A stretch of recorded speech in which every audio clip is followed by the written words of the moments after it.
15 examples of Japanese etiquette that will drive you crazy. Have you ever dreamt of visiting Japan? Seriously, who hasn't? It is famous for its high-speed trains, colorful cherry blossoms and kimonos, yummy sushi, and incredible etiquette rules. Apparently, there is a ceremony and a set of rules for even the most routine things in the land of the rising sun. We've put together some mind-blowing rules of courtesy from Japan. Breaking them would seriously offend your Japanese friends or colleagues. From money envelopes to the degrees of bowing, make sure not to miss any of these. Number 15. Addressing people. To address people by name is not enough in Japan. Our usual Miss and Mr. last names won't work either. And even the respectful title, san, is only the tip of the iceberg. There are actually more appropriate suffixes for addressing or referring to different people. Kun, a less formal honorific than the neutral san. It approximately means friend. Chan, a diminutive suffix people mostly use for children, female family members, lovers, and close friends. Sama, the most respectful version, lord, honorable. It was used to refer to lords and deities. Nowadays, it's sometimes used to express sarcasm. We love this one, because who doesn't love sarcasm? Senpai is for addressing elder colleagues or schoolmates. Kohai is the opposite of senpai. Sensei, this one you probably know. It is used for addressing teachers, doctors, scientists, politicians, and other authority figures. Shi, for formal writing. Imagine mixing them up and referring to your Japanese boss with chan. Drama, drama. Number 14. Exchanging business cards. When was the last time you gave someone a meishi? Oh, you have never ever. Okay, meishi is nothing bad or offensive. It is what a business card is called in Japanese. You just hand it out and say, "It was a pleasure meeting you," right? Not in Japan. Exchanging business cards is a whole ritual. Here's what you need to do. Make sure your card's front side is facing your counterpart. Offer it with both hands. If your rank is lower than your partner's, hold the card lower than they do. If you were given a business card, put it on a card holder and take a few seconds to look at it. Don't forget to bow. If you haven't got a card holder, it's a disaster. It's a far cry from what we have, just putting business cards in our pocket. Number 13. Giving praise. Imagine you are working at or with a Japanese company. One of your colleagues has done something outstanding. His or her ideas just helped the company make millions. Or maybe he or she worked day and night to finish that important project and meet the deadline. Would you say they did great in front of everyone else? Click like if so. Well, you could do that, but the person you describe as a bright mind and a very loyal professional would feel embarrassed. The Japanese believe that you can easily break a single arrow, but not 10 in a bundle.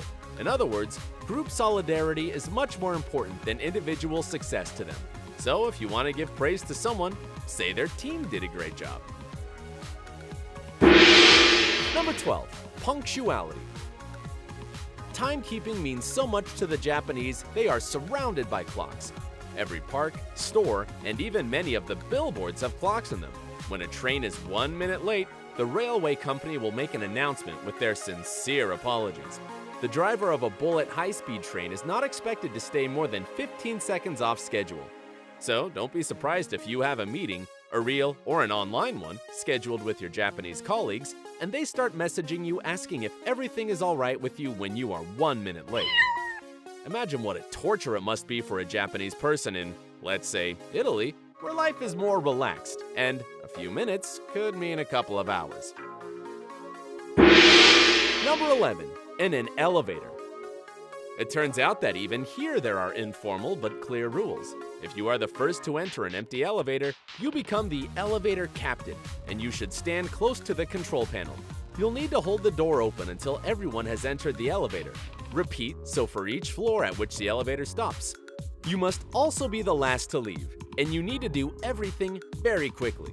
If you are a tourist in Japan, try not to be the first to enter an elevator, unless you really want to be the captain. The position is not paid though, and you don't even get a cool captain's hat. Number 10. Subways. On the subway, there are some restrictive rules that the Japanese are expected to follow. Talking is not allowed, on the phone as well, and it's impolite to stare at others. It's not customary to give up your seat for old people, even if they can barely stand.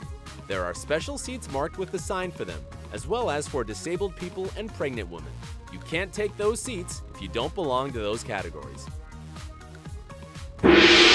Number 9. Touching. In Japan, it's rude to look people in the eyes, let alone touch them. This country is not very large, so every Japanese person respects the personal space of others. If you visit Japan, don't touch people. Kissing in public will also give you quite a few angry looks. Before 1945, it even was considered a violation of public order.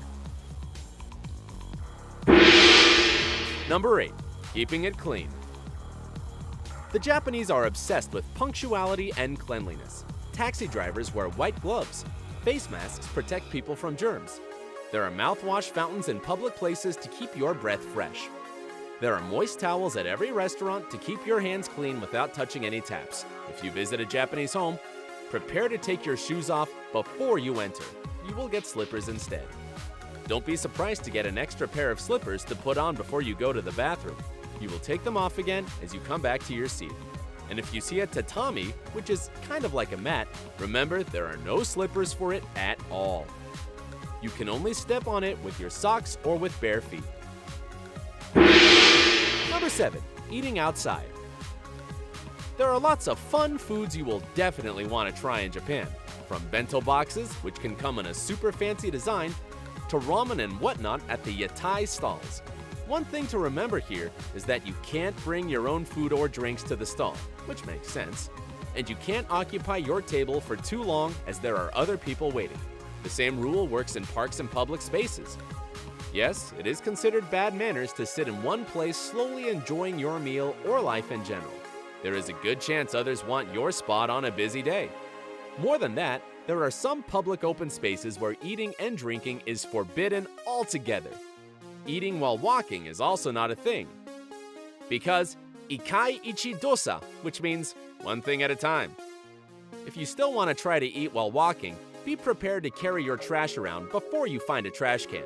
This is a rather difficult task in Japan. A lot of tourists fail at it and just litter all over the place, which is a no-no for the Japanese. Understandable, right? Number 6. Alcoholic drinks. When the Japanese drink, the social hierarchy totally breaks down, and they drink really heavily. A local professor can drink with his students, and they will then drag him home. An exemplary clerk who bows to his business partner during the day can get drunk at a karaoke bar and vomit on his suit. And this is normal. Interestingly enough, when they all sober up, they will behave just as if nothing happened. In Japan, what happens in a boozy session stays in a boozy session. Number 5. Money.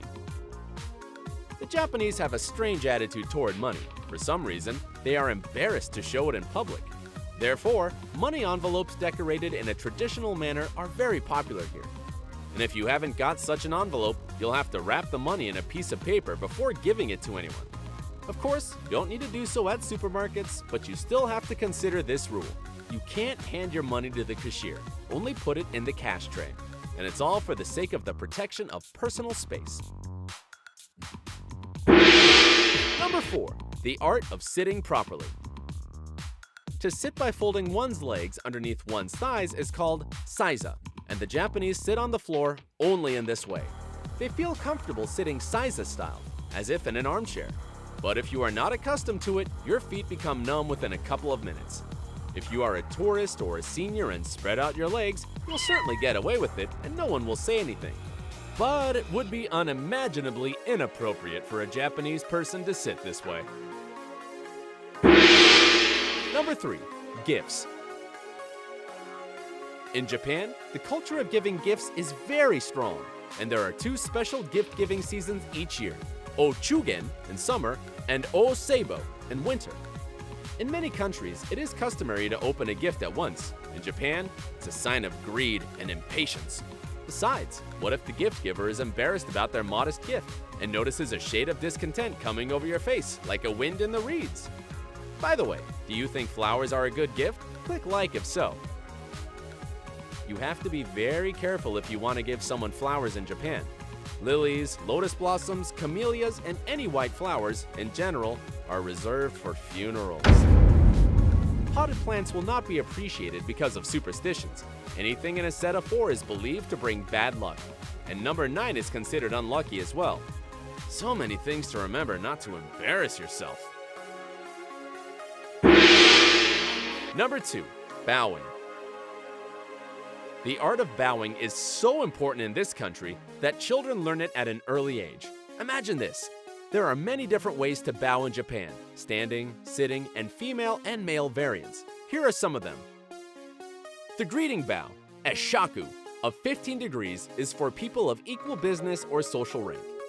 The respectful bow, keirei, of 30 degrees is a bow for a teacher or a boss. The deeply reverent bow, saikare, of 45 degrees, should be used if you apologize or see the emperor. The begging for your life bow is probably only used nowadays if you have done something really terrible. Of course, foreigners are not expected to bow, but the Japanese will be pleased if you return a bow.